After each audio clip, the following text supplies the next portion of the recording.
Madam Clerk, on to the delegations. Please, ma'am. Our first delegation, Mr. Al M. Gray, Reference Conference Center and Reynolds Street Parking Deck Agreements. And if you could keep it to 5 minutes, please, sir. Yes, sir.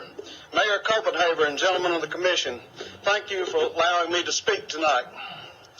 Mr. Mayor, I, like you, have always loved the economic development that comes with mega projects, having served for a quarter century on such projects and manufacturing sites from California to Washington to Florida to Pennsylvania and points in between. I say this to offer that my focus is not anti-development, just anti-irresponsible spending and fraud.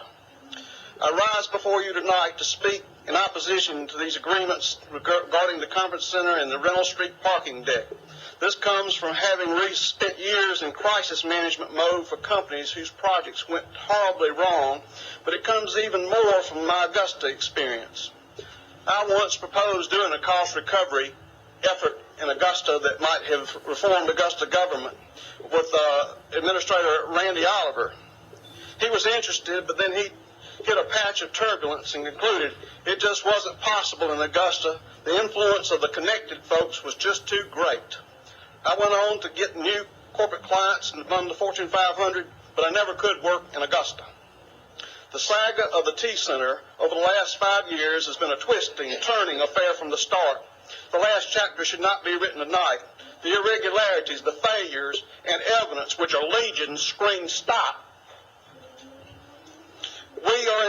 We in the 12 counties destined to be coupled with you by the T-Splost are a watching, nervous, and perhaps unwilling bride.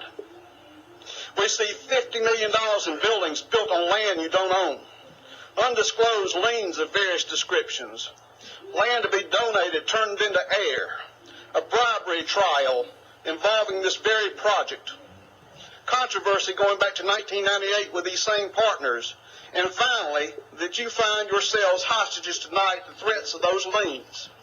These things pose a dire warning for those associating ourselves with you. While these are strong words, they are directed in a sense of hope, a profound desire to make this the night that every one of you can recall with enormous pride, the night that 10 men and a mayor who have feuded relentlessly came together and started accomplishing that which predecessors of the last 40 years could not. I would be proud to help. First, we have serious issues to address. Gentlemen, you simply cannot ratify this proposal tonight, offered under duress and a myriad of questions, without the most serious of consequences for this community. The people bear witness to that. Yes, the building is built, and no one wants this mess during the Masters. But you must stop and make sure that these people are protected by the strongest of audit rights, open record access to, and an immediate review of past, current, and future operations under the management of this private partnership. I cannot imagine the consequences if you proceed. I would not want to be in your shoes should you vote yes. The goal for us is to each try to bring something to town. I think that puts a positive spin on having a positive economic impact, but to get everybody to at least get on board with trying to be an Augusta champion.